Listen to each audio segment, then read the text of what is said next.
পরীক্ষার সময় আমার ছোট ছেলেকে পড়তে বসলে ওর চোখের সামনে মনে হয় যেন পড়া না, বিভিন্ন রকম মজার মজার খাবার ভাসতে থাকে। তো পড়তে বসতে বলে ব্ল্যাকমেল করবে, মামুনি পড়তে পারি, এখনই যদি এই খাবারটা তৈরি করে দাও। তো বলার সঙ্গে সঙ্গে তো সব খাবার তৈরি করে দেয়া যায় না, তার আগে কিছু প্রিপারেশনের দরকার আছে।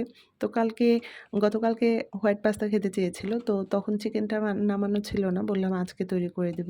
তো আজকে এই যে বিকেলবেলা হোয়াইট পাস্তা রান্না করতে চলে আসলাম। চিকেনটা প্রথমে বাটারের সঙ্গে ভেজে নিয়েছি, আর এরপরে হোয়াইট সসটা রান্না করে নিয়েছিলাম। হোয়াইট সস রান্না করে নেওয়ার পরে অরিগানো, চিলি ফ্লেক্স, তারপরে গাজর, কাঁচামরিচ সেদ্ধ, পাস্তা, তারপরে এগুলো দিয়ে রান্না করার পরে শেষে কিছু চিজ দিয়ে দিয়েছি। আমি যেভাবে হোয়াইট পাস্তাটা রান্না করি। তো চিজটা দেওয়ার পরে ওভেনে বেক করে নিলেই ভালো হয়। ওভেনে বেক করে নিলে চিজটা এতটা অপচয় হয় না। আর এই যে ফ্রাই প্যানে যদি ভাজতে থাকি, দেখা যায় অর্ধেক চিজ ওই ফ্রাই প্যানের সঙ্গেই লেগে থাকে। আর এখন রান্না হয়ে গেছে, নামিয়ে ফেলবো। আর চিজটা দেখতে এখন কি ভালো লাগছে দেখেন। এরকম যখন হয়ে যায় তখন এটা খেতেও খুব ভালো লাগে। আর গরম গরম খেতেই বেশি ভালো লাগে।